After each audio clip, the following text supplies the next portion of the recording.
Matius pasal 2 ayat 1 sampai ayatnya yang ke-12 merupakan ayat yang seringkali kita dengarkan di momen-momen Natal di tahun 2022, yang mana menjadi tema Natal, baik itu PGI maupun tema Natal dari GBI yang diambil dari Matius pasal 2 ayat 12. Tetapi Bapak Ibu, kita akan membaca dari ayat 1 sampai 12 karena kita akan belajar bersama-sama apa yang dilakukan oleh orang maju, saudara.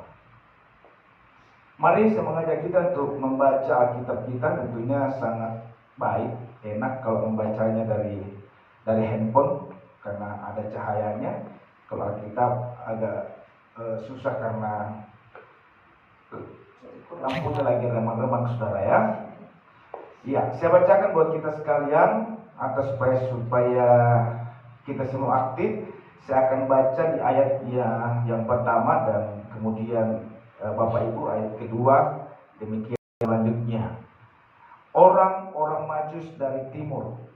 Sesudah Yesus dilahirkan di Betlehem di tanah Yudea pada zaman Raja Herodes, datanglah orang-orang Majus dari timur ke Yerusalem. Dan di manakah dia, raja orang Yahudi yang baru dilahirkan itu? Kami telah melihat bintangnya di timur, dan kami datang untuk menyembah dia. Ketika Raja Herodes mendengar hal itu, terkejutlah ia beserta seluruh Yerusalem. Maka dikumpulkannya semua imam kepala dan ahli Taurat bangsa Yahudi, lalu dimintanya keterangan dari mereka di mana Mesias akan dilahirkan. Mereka berkata kepadanya, di Betlehem di tanah Yudea, karena demikianlah ada tertulis dalam kitab Nabi. Dan engkau Betlehem tanah Yehuda, engkau sekali bukanlah yang terkecil di antara mereka yang memerintah Yehuda, karena dari penyembah akan bangsa seorang Tuhan akan mengalahkan umat Israel. Lalu dengan diam-diam Herodes memanggil orang-orang Majus itu dan dengan teliti bertanya kepada mereka bila mana bintang itu nampak. Kemudian dia menyuruh mereka ke Betlehem, katanya, pergi dan selidikilah dengan seksama aku mengenai anak itu, dan sesudah kamu menemukan dia, katakanlah kepadaku supaya aku pun datang menyembah dia. Setelah mendengar kata-kata raja itu, berangkatlah mereka dan lihatlah, bintang yang mereka lihat di timur itu mendahului mereka hingga tiba dan berhenti di atas tempat di mana anak itu berada. Ketika mereka melihat bintang itu, sangat bersukacitalah mereka. Maka masuklah mereka ke dalam rumah itu dan melihat anak itu bersama Maria ibunya, lalu sujud menyembah dia. Mereka pun membuka tempat harta bendanya dan mempersembahkan persembahan kepadanya, yaitu emas, kemenyan, dan mur. Dan karena diperingatkan dalam mimpi supaya jangan kembali kepada Herodes, maka pulanglah mereka ke negerinya melalui jalan lain. Haleluya. Bapak Ibu yang terkasih dalam Tuhan, ketika kita bicara tentang orang Majus, tentunya bukanlah hal yang asing bagi kita, khususnya kita sebagai orang-orang percaya kepada Kristus. Karena sejak kecil kita, Bapak Ibu, kita sudah sering dipertontonkan dengan drama-drama Natal, yang kemudian drama itu memunculkan kisah daripada orang Majus tersebut. Dan tentunya Bapak Ibu Saudara yang terkasih, bahwa orang Majus ini adalah orang yang cendekiawan, ya, sesuai dengan artinya Majus adalah orang yang bijaksana, Bapak Ibu. Dan ketika kita meneliti literatur yang membahas tentang orang Majus ini, Bapak Ibu Saudara yang terkasih, maka orang Majus ini selain mereka adalah orang pintar, mereka juga ini adalah para raja, Bapak Ibu. dan pernyataan bahwa mereka adalah para raja. Saya sendiri sangat setuju dengan pernyataan itu, karena biasanya orang yang memiliki status sosial yang tinggi, maka mereka juga akan mencari orang yang memiliki status sosial yang sama derajatnya atau tingginya. Pejabat dan pejabat saling menghormati, saling mencari satu dengan yang lain, memiliki status sosial yang sama. Jadi intinya bahwa mereka ini bukanlah orang yang biasa-biasa, saudara. Ya, dan mereka ini adalah orang yang berasal dari bangsa kafir. Kalau kita melihat lagi, mempelajari lebih banyak lagi literatur tentang orang Majus ini, ada yang menafsirkan bahwa orang Majus ini itu tepatnya di Persia. Kalau sekarang itu dia di negara yang bernama Iran, Bapak Ibu. Nah, ketika letak kota mereka berada di Iran, Bapak Ibu saudara-saudara sekalian, lalu kemudian perjalanan menuju ke Yerusalem, lalu ke Bethlehem, Bapak Ibu saudara-saudara sekalian, maka perjalanan tersebut adalah perjalanan yang begitu panjang, Bapak Ibu.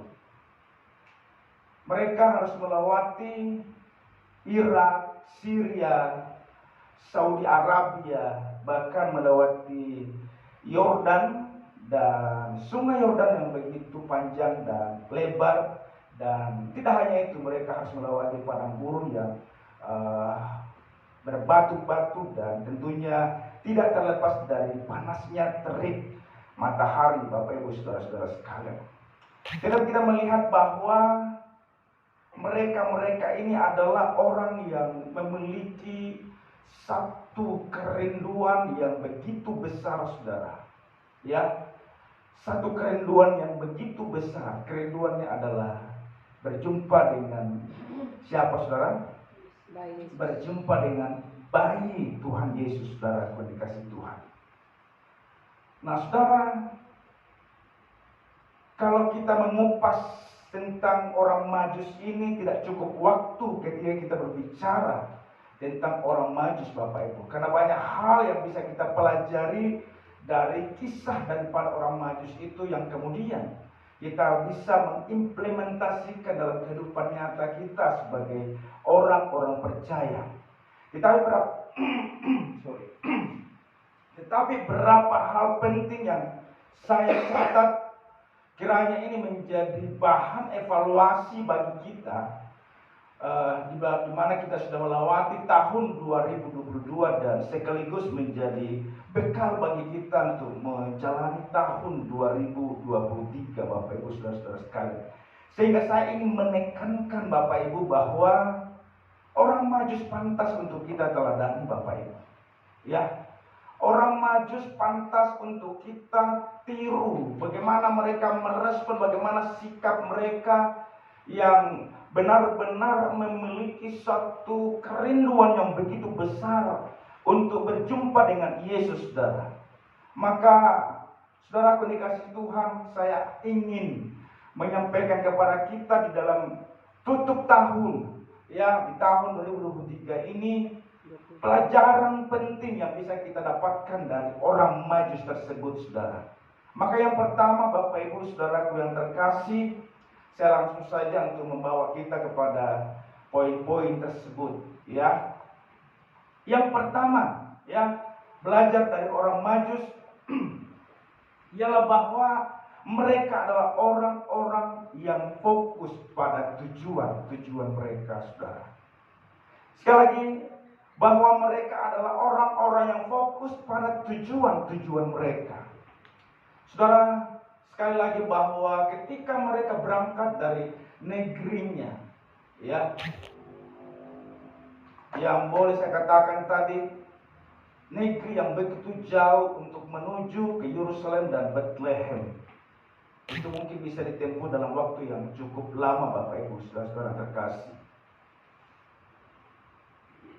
Tentunya saya jelaskan tadi, perjalanan yang penuh resiko dan penuh bahaya, itu bisa membuat mereka kandas di pertengahan jalan Bapak Ibu, dan mereka bisa pulang ke negerinya. Kenapa? Karena perjalanan yang begitu panjang, melelahkan saudara. Tahukah saudara bahwa pada waktu mereka, pada zaman itu, apakah mereka sudah menggunakan kendaraan motor? Atau paling tidak sepeda motor, saudara? Tentunya kita sepakat bahwa itu masih jauh dari alat teknologi pada waktu itu. Apakah mereka menggunakan pesawat, saudara? Tentunya tidak, saudara. Mereka menggunakan sarana yang sangat-sangat sederhana. Apa namanya, saudara? Kuda kah? Unta. Mereka menggunakan unta. Dan saudara terkasih bahwa orang-orang yang berpengalaman di Timur Tengah sana, bahwa unta bukanlah satu alat transportasi yang mengenakkan. Itu tidak mengenakkan, saudara. Dan mereka menggunakan menjadi satu-satunya alat transportasi dari negeri yang jauh menuju ke Yerusalem dan Bethlehem, saudaraku yang terkasih dalam Tuhan. Jadi itu bisa menjadi hal, merupakan penghalang bagi mereka untuk bisa mencapai tujuan mereka. Dan tidak hanya itu, Bapak Ibu Saudara yang terkasih, begitu sampai di Yerusalem, mereka menyangka bahwa namanya raja pasti lahirnya di mana, saudara? Istana. Maka mereka menjumpai siapa di istana? Menjumpai Herodes. Karena demikianlah raja, bahwa dia harus lahir di istana, paling tidak di hotel lah tempatnya, tempat yang baik lah.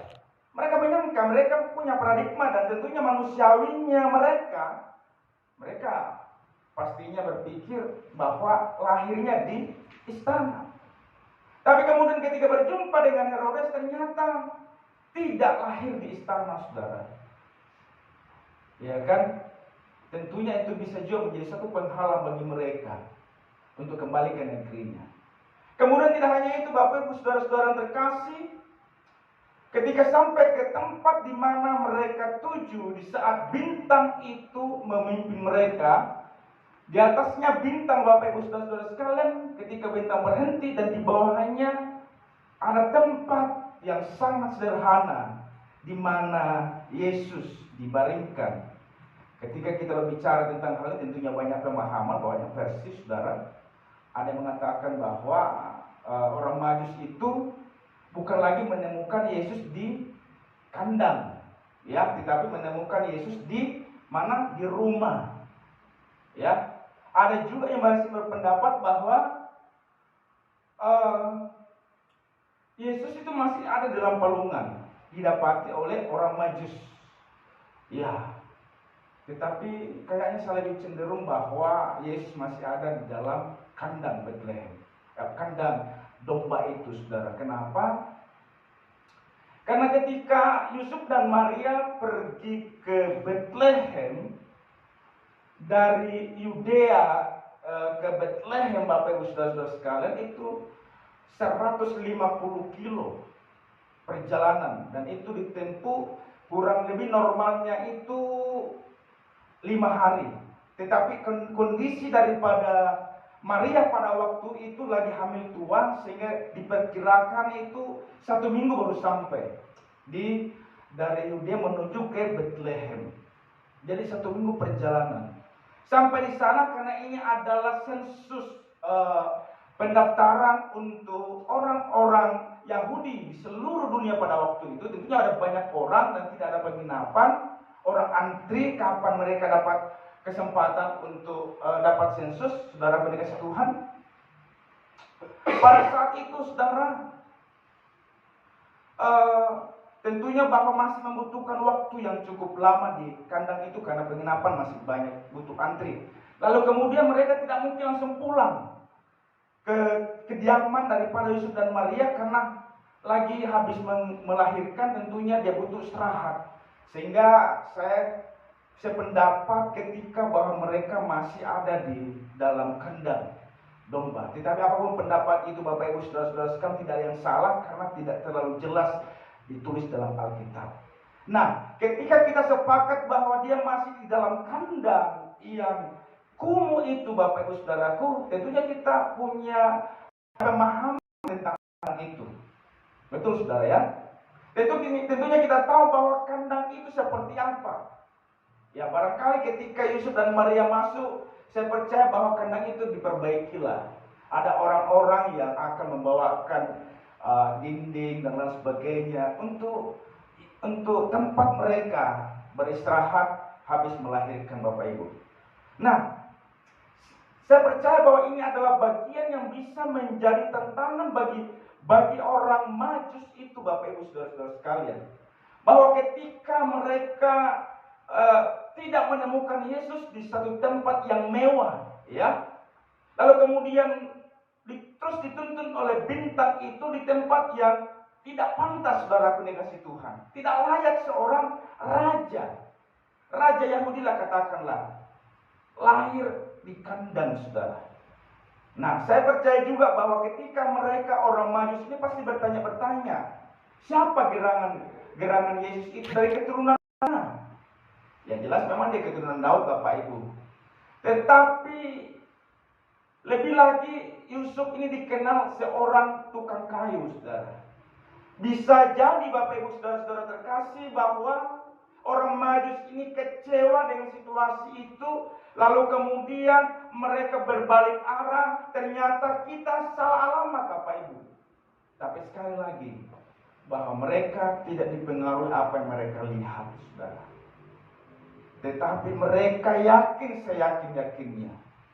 Saya percaya bahwa Roh Kudus yang terlibat di dalamnya Bapak Ibu. Yang menyadarkan mereka, yang membuat mereka yakin bahwa mereka jumpai itu adalah pribadi Yesus, saudara. Pribadi Yesus. Dan saya percaya Bapak Ibu Saudara-saudara yang terkasih, mereka sampai pada tujuan itu karena mereka memiliki fokus, saudara. Apa implementasi dalam kehidupan nyata kita sebagai orang-orang percaya? Tentunya setiap kita Bapak Ibu Saudara-saudara sekalian bahwa kita punya tujuan-tujuan pribadi. Ada tujuan-tujuan dalam rumah tangga kita, bagaimana rumah tangga kita semakin baik ke depan. Tentunya kita punya tujuan-tujuan itu Bapak Ibu. Kita punya tujuan-tujuan, kita punya visi bagaimana supaya saya mendapatkan kehidupan yang lebih baik di hari-hari yang mendatang. Kita sebagai mahasiswa tentunya punya harapan-harapan itu. Kita sebagai seorang hamba-hamba Tuhan, kita punya harapan-harapan bagaimana kehidupan lebih baik ke depan. Kita punya visi Bapak Ibu Saudara-saudara sekalian. Maka tentunya jawaban atas hal itu untuk kita bisa raih satu kesuksesan, salah satu di antaranya adalah kita harus fokus untuk mencapai tujuan itu. Nah, saudara, saya ingin bawa kita kepada satu fokus di mana kita berbicara tentang gereja. Maka gereja kita Bapak Ibu Saudara-saudara sekalian bahwa kita tidak hanya fokus pada apa yang menjadi kebutuhan pribadi kita Bapak Ibu. Apa yang menjadi kerinduan masing-masing kita secara pribadi, secara keluarga, secara organisasi di luar sana. Tetapi saudara, kita berkumpul di sini dengan satu tujuan, kita punya visi bagaimana gerejanya menjadi gereja yang dewasa. Gereja yang bertumbuh di dalam Tuhan dan siap menyongsong kedatangan Tuhan Yesus pada kali yang kedua. Maka sama ketika siapa saudara?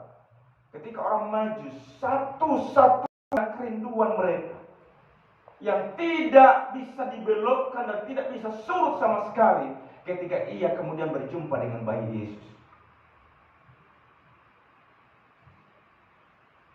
Dan tentunya Bapak Ibu Saudara-saudara sekalian, kerinduan kita adalah jemaat yang akan mengalami perjumpaan dengan Yesus muka dengan muka suatu kelak nanti, yaitu kehidupan yang kekal menjadi tujuan utama hidup kita, saudara. Boleh katakan amin?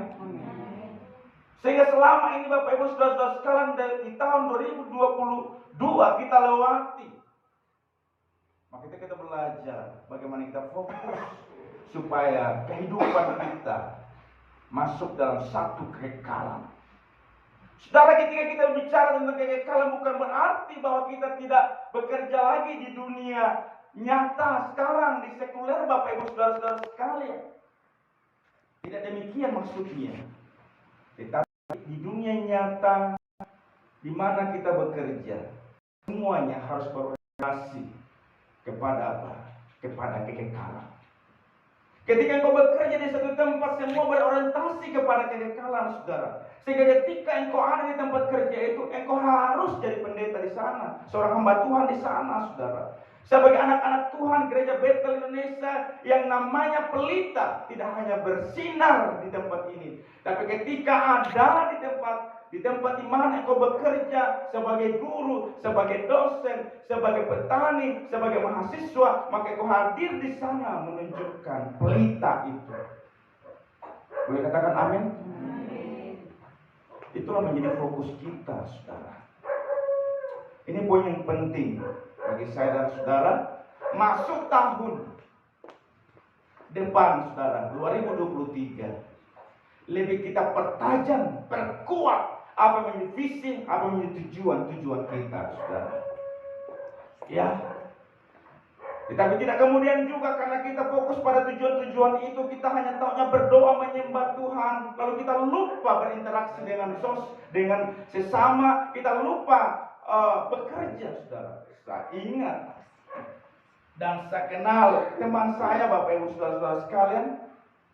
Kalau saya sebutkan namanya pasti kenal. Seorang hamba Tuhan. Dia kemudian, Bapak Ibu Saudara-saudara terkasih, bangunnya itu jam 10 pagi, saudara. Dia hamba Tuhan. Bangunnya dari jam 10 pagi. Setelah dia bangun jam 10 pagi, saudara, dia mau keluar dari kamar. Di kamar itu dia berdoa penyembahan, saudara, berjam-jam. Jam 12 baru selesai. Baru keluar dari kamar. Tidak demikian juga, Bapak Ibu Saudara-saudara terkasih. Kita harus atur waktu sedemikian rupa. Tapi ingat, fokus kita yang paling utama ialah fokus di mana kita rindu sampai kepada kekekalan itu, berjumpa muka dengan muka Tuhan Yesus Kristus. Yang sudah katakan amin. Amin. Itu yang pertama. Yang kedua, Bapak Ibu Saudara-saudara yang terkasih, kita belajar dari orang-orang Majus tersebut. Yang kedua, mereka tidak debat soal remeh-temeh. Tentunya Bapak Ibu Saudara-saudara yang terkasih bahwa tiga ini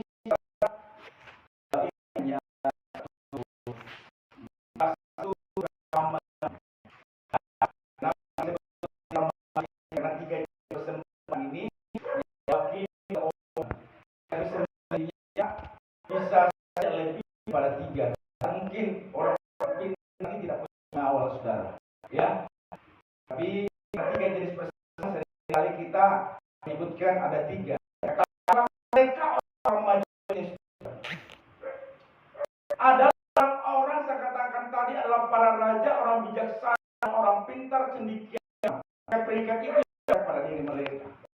Tentunya mereka masing-masing kepala berisi ide yang berbeda. Nah, ketika memiliki ide-ide yang berbeda, saudara yang terkasih, bahwa untuk mempersatukan gagasan-gagasan ini tidak mudah, Bapak Ibu Saudara-saudara terkasih.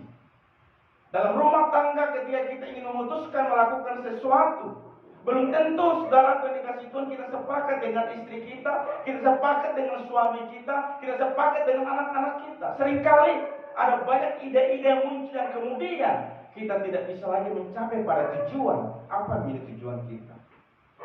Orang Majus, Bapak Ibu Saudara-saudara terkasih, memiliki ide-ide yang banyak. Itu kenapa kemudian mereka bisa sampai pada tujuan mereka? Karena mereka tidak, saudaraku, mempersoalkan hal-hal yang kecil yang menjadi perdebatan yang kemudian menggagalkan tujuan-tujuan mereka. Saya bersyukur ketika kita memulai membuka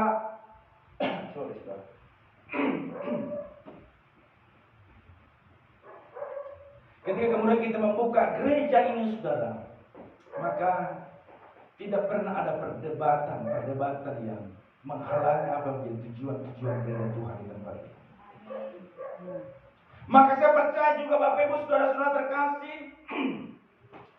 sekalipun kita di sini saya melihat ada banyak potensi-potensi yang ada, saudara. Kita gereja yang kita mulai baru 1 tahun yang lalu, tetapi kita memiliki potensi-potensi SDM yang luar biasa.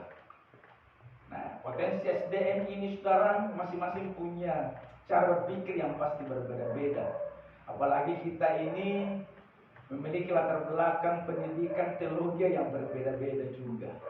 Ada yang karismatik, kalau bicara tentang karismatik itu ngerohnya luar biasa, ya kan?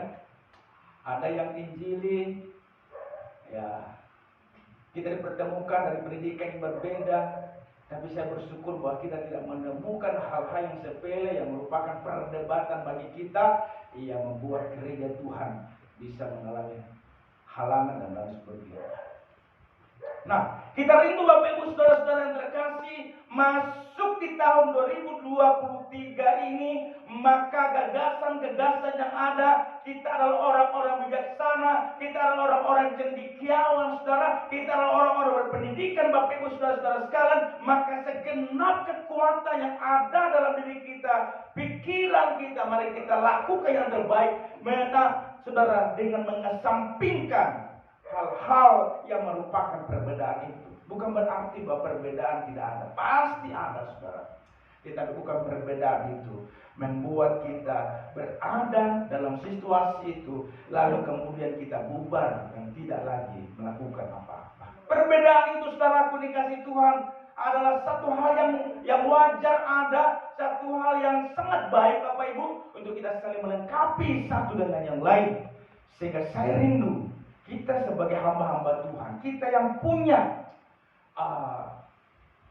skill, saudara, mari kita lebih pertajam lagi, mengasah lagi, lebih lagi kita pergunakan sebaik-baiknya untuk mencapai tujuan-tujuan gereja ini ada, saudara. Boleh katakan amin? Amin. Kita rindu itu, saudara. Sehingga perbedaan pendapat itu boleh ada, tapi jangan menjadi perdebatan, apalagi perdebatan kusir, saudara, ya, yang tidak berarti. Tentunya bahwa kita akan hadapi tantangan ke depan tentang gereja kita, semakin maju, semakin berkembangnya gereja kita, Bapak Ibu saudara-saudara sekalian, maka akan semakin banyak tantangan, akan semakin banyak ide-ide, akan semakin banyak masukan-masukan yang ada.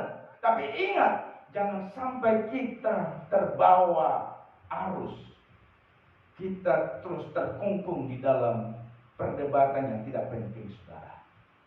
Dan mari kita fokus mencapai tujuan-tujuan kita. Dan kita rindu bahwa Tuhan sebagai Immanuel itu akan menyertai, menolong kita untuk mencapai pada tujuan-tujuan itu. Yang ketiga, yang pertama tadi bahwa fokus pada tujuan-tujuan. Yang kedua, tidak debat soal remeh-temeh. Yang ketiga, Bapak Ibu saudara-saudara yang terkasih, kalau kita melihat ayat 11 dalam pembacaan kita tadi, dikatakan begini. Maka masuklah mereka ke dalam rumah itu dan melihat anak itu bersama Maria ibunya, lalu sujud menyembah dia. Mereka pun membuka tempat harta bendanya dan mempersembahkan persembahan kepadanya, yaitu emas, kemenyan, dan mur. Ya, saudara, menyembah Tuhan tidak dengan tangan hampa.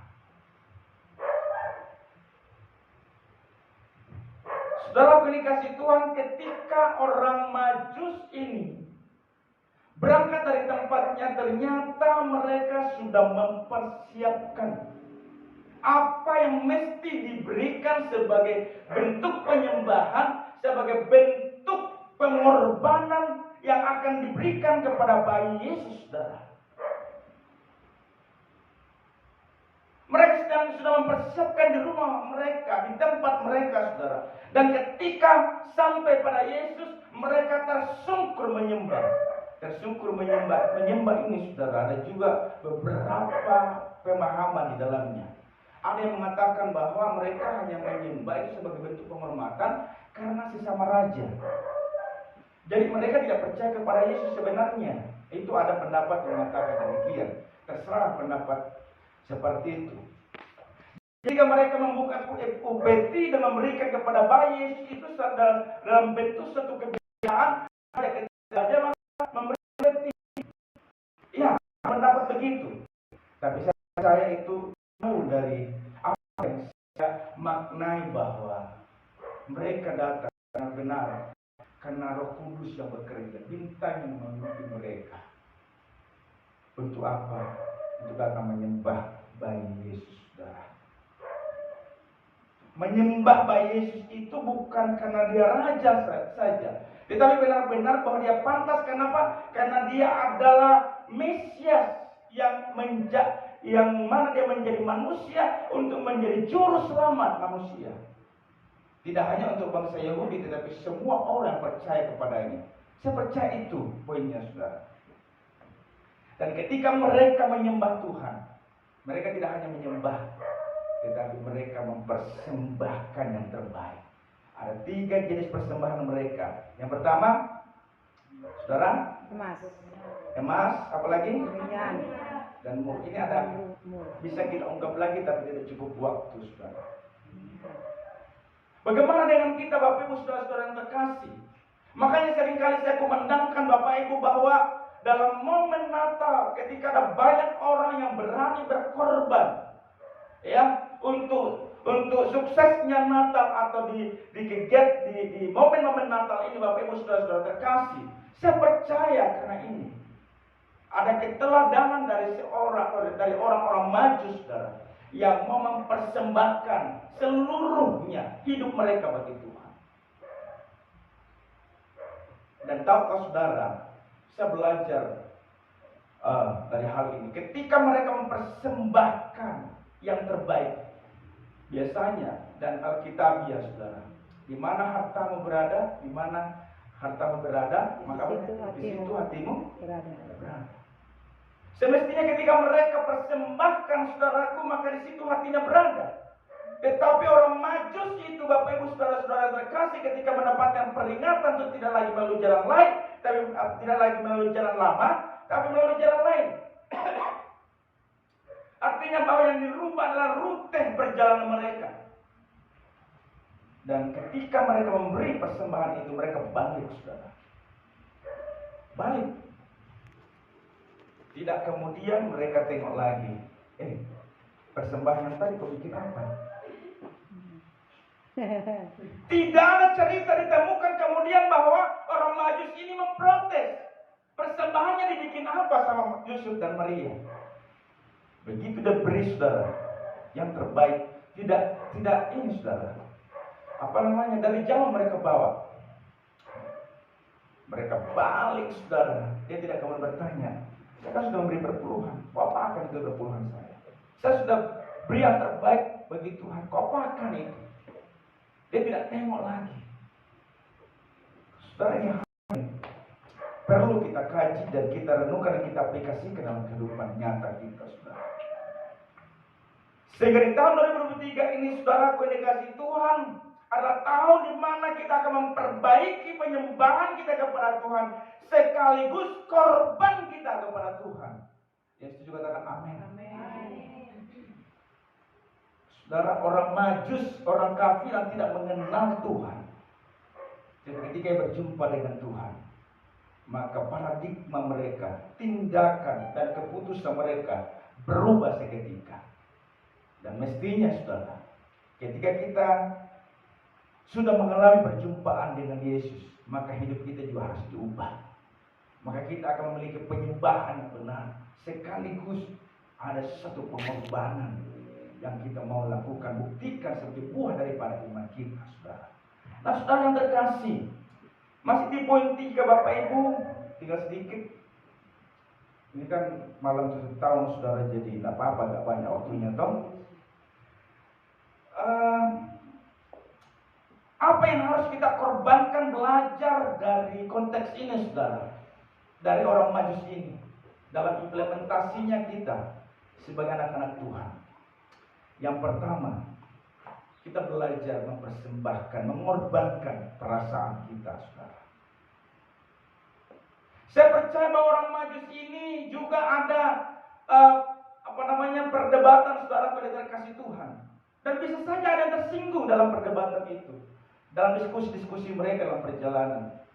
Main panjang perjalanan, capek lagi, panas lagi matahari. Tiba-tiba ada yang salah ngomong, ada yang salah ambil keputusan, atau ada yang merasa disakiti, maka perasaan di sini akan bermain. Maka ada istilah jangan baper, saudara. Amin. Amin. Dalam mengiring Tuhan ke depan, Bapak Ibu saudara-saudara sekalian, bahwa pengorbanan yang mesti juga kita berikan kepada Tuhan adalah seringkali kita harus belajar mengorbankan perasaan kita, saudara. Tidak boleh baperan, Bapak Ibu. Boleh katakan tidak boleh baperan? Tidak boleh baperan. Apalagi kita membangun gereja kita, bisa saja ada kata-kata yang mungkin saja bisa menyinggung perasaan Bapak Ibu saudara-saudara sekalian. Maka disinilah kita harus mengorbankan perasaan kita. Kita sakit hati, tapi kita belajar mengorbankan perasaan demi untuk mencapai tujuan kita. Amin. Saudaraku, percayalah bahwa hasil doa kita selama ini, mana kita mempersembahkan banyak hal kepada Tuhan, maka tahun ini, tahun depan, saudara, sesuai dengan visi kita, doa kita, gereja kita akan terbangun, saudara. Ya. Boleh katakan amin? Amin. Boleh katakan amin? Amin. Tepuk tangan, saudara. Kita secara kebetulan ketika kita berdoa, Tuhan, kami rindu bangunan gereja di atas milik Tuhan, gereja Tuhan. Belum ada apa-apa, belum ada orang yang memberitahukan akan ada berkat. Kita berani beriman. Dan apa terjadi, saudara? Ya, puji Tuhan kemarin, tapi kawal dalam doa. Kita kawal dalam doa. Saya minta semua jemaat menjadi pendoa syafaat, kita kawal dalam doa. Yang tadinya kita awalnya kita dikasih 30 juta, tetapi kemudian karena ini saya percaya pekerjaan Tuhan, berubah menjadi 50 juta. Amin. Kita mau mungkin lagi, saudara. Saya ketika disampaikan begitu, saksian. Sama sampainya William saksi kemarin. Kita kawal dalam doa. Ya. Berarti itu baru satu, saudara. Maka ketika pintu Tuhan terbuka, maka pintu lain pun akan terbuka. Terus bawa dalam doa, saudara. Doamu tidak sia-sia, maka saya rindu masuk tahun 2023.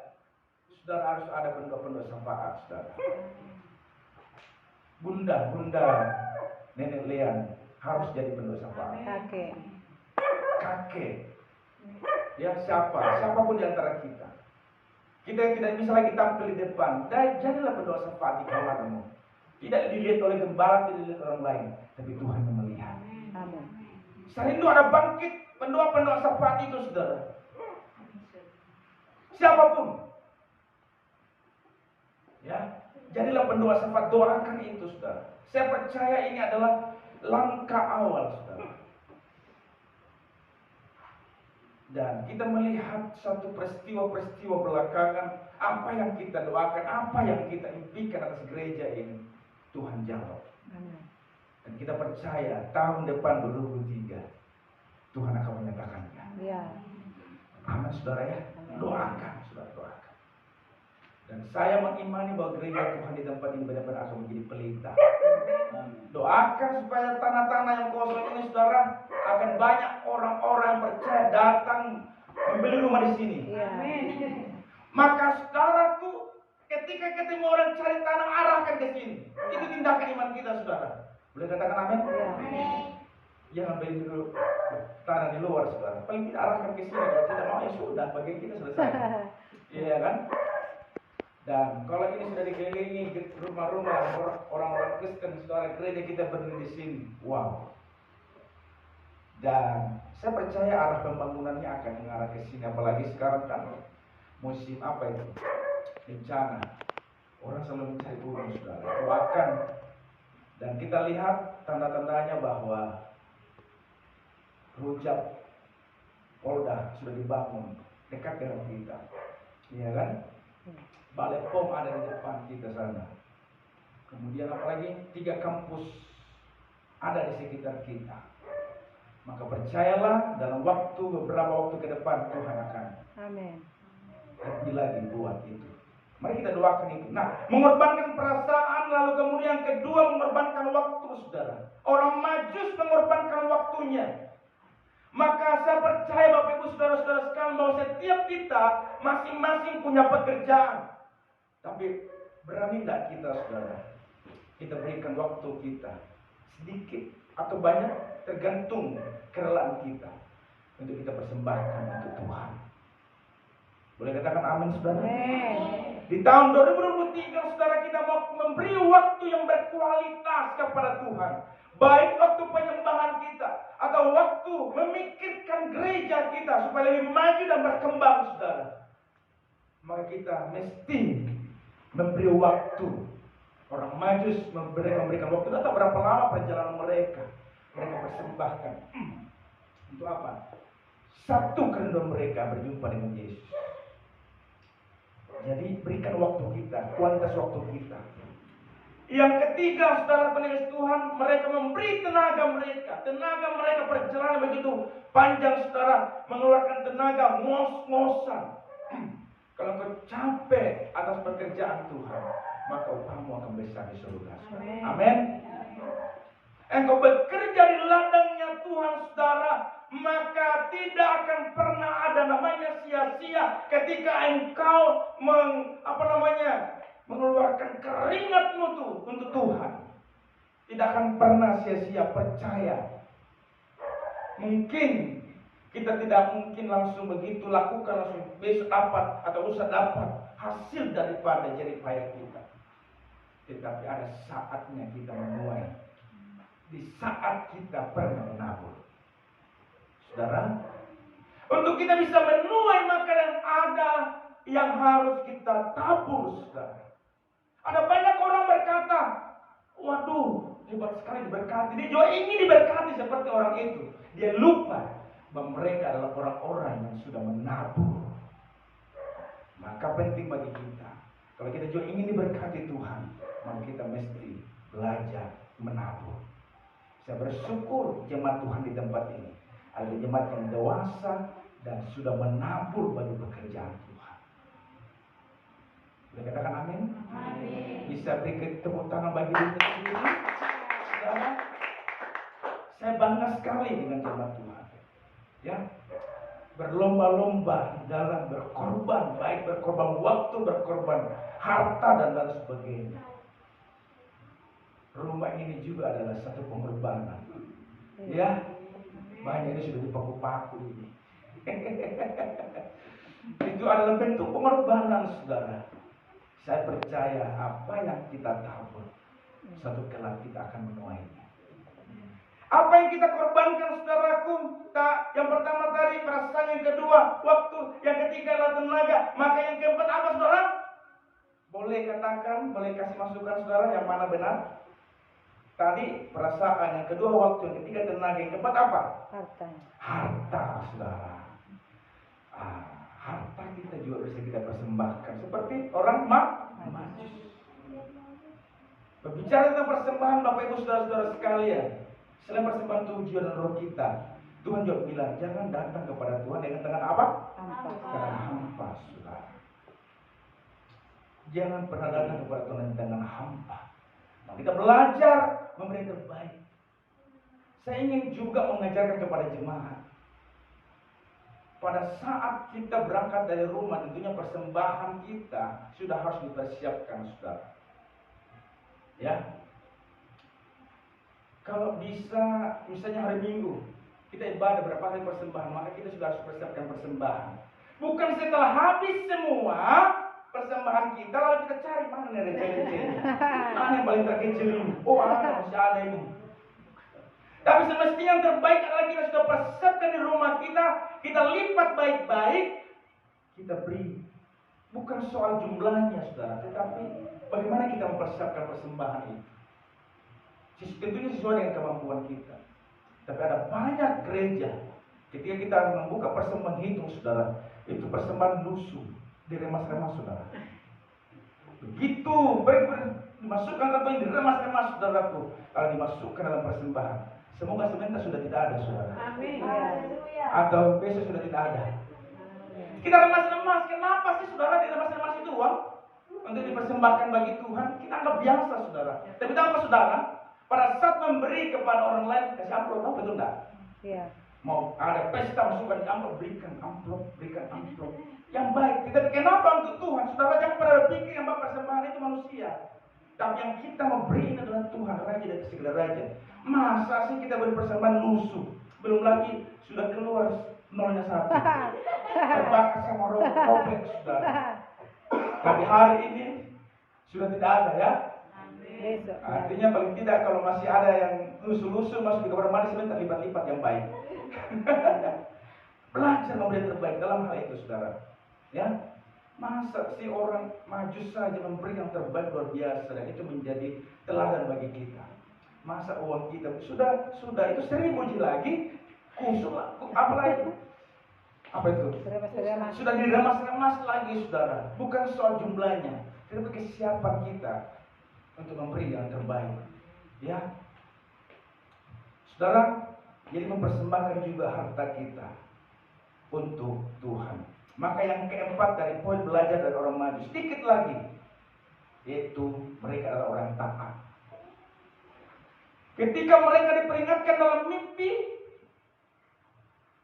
lalu kemudian mereka dalam mimpi kembali, jangan melalui jalan apa dikatakan? Jangan melalui, kita baca. Saya kurang apa lagi? Dan karena diperingatkan dalam mimpi supaya jangan kembali kepada Herodes, maka pulanglah mereka ke negerinya melalui jalan lain, saudara.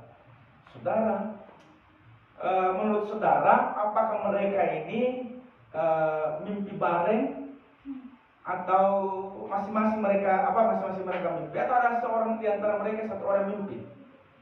Ayo saudara, menurut saudara ini mereka mimpi bareng atau bagaimana? Mimpi bersama mimpi. Ayo jawab, saudara. Yang ada itu nonton bareng, saudara. Ya. Tetapi mimpi itu menurut pengalaman saya, dan saya juga melihat di Alkitab, tidak ada orang mimpi bareng, saudara. Maka saya yakin bahwa ada di antara mereka yang mimpi salah seorang, saudara. Dan mungkin itu dalam pemimpinnya. Dan mereka pada saat berkata bahwa saya mendapatkan mimpi begini, maka yang lainnya apa yang mereka lakukan? Apakah mereka berdebat, kau itu sisa-sisa mimpimu lagi itu? Kau dapat mimpi dari mana lagi kamu itu? Tidak ada begitu, saudara. Begitu mereka mengatakan, ada seorang mengatakan, saya diperingatkan dalam mimpi, disampaikan kepada yang lainnya langsung taat, saudara. Maka dalam hal ini, mari kita belajar taat akan firman Tuhan. Amin. Kita belajar, saudara, taat akan firman Allah. Apa yang Tuhan mau lakukan bagi kita lakukan, saudara. Kita kerjakan sebagai bentuk ketaatan kepada Tuhan. Maka yang kelima, yang terakhir, saudara, mereka adalah orang-orang yang bekerja sama. Kekurangan, kelebihan mesti ada. Tetapi kekuranganku akan diisi oleh kelebihan saudara, sehingga bisa menyatu. Betul, saudara, ya? Setiap kita punya kelebihan inilah mengisi kekurangan yang lain. Setiap kita masing-masing punya potensi, punya talenta, punya kelebihan. Mari kita satukan ini, kita bekerja sama. Kita rindu gereja Tuhan di tempat ini akan semakin maju. Kita bekerja sama mewujudkannya dengan berbagai potensi-potensi ada dalam diri kita. Kita rindu tahun ini, saudara, gereja kita sudah berdiri. Amin, saudara. Amin. Yang kencang dong. Amin. Kita rindukan, kita bayangkan gereja Tuhan sudah berdiri, saudara. Tahun depan sudah Natal. Kalau bisa tahun depan sudah Natal. Boleh kita kami tak? Natal di gereja itu, saudara. Saya terlalu percaya bahwa ketika kita menabur sesuatu, maka Tuhan akan mengerjakan atas taburan. Saya juga barusan itu mendapat bantuan begitu, saudara. Ya, kami di Babentengan, orang tua tahu itu susah sekali kita dapat bantuan. Tapi yang mungkin juga Tuhan lihat taburan kita di sana juga dan sampai di sini. Dan usia saya pelayanan di Babenteng itu 23 tahun. Siapa umur 23 tahun di sini? Dapat dibayangkan umur 23 tahun saya sudah mengembalakan di Babenteng, ecek-ecek. Ada satu jemaat kita di sana, dia bilang begini, lihat ini Bapak Pendeta, saya tidak malu Ki, aku Ki di depan umum. Itu artinya apa? Menjelek sekali. Sebenarnya sedang malu. Iya toh.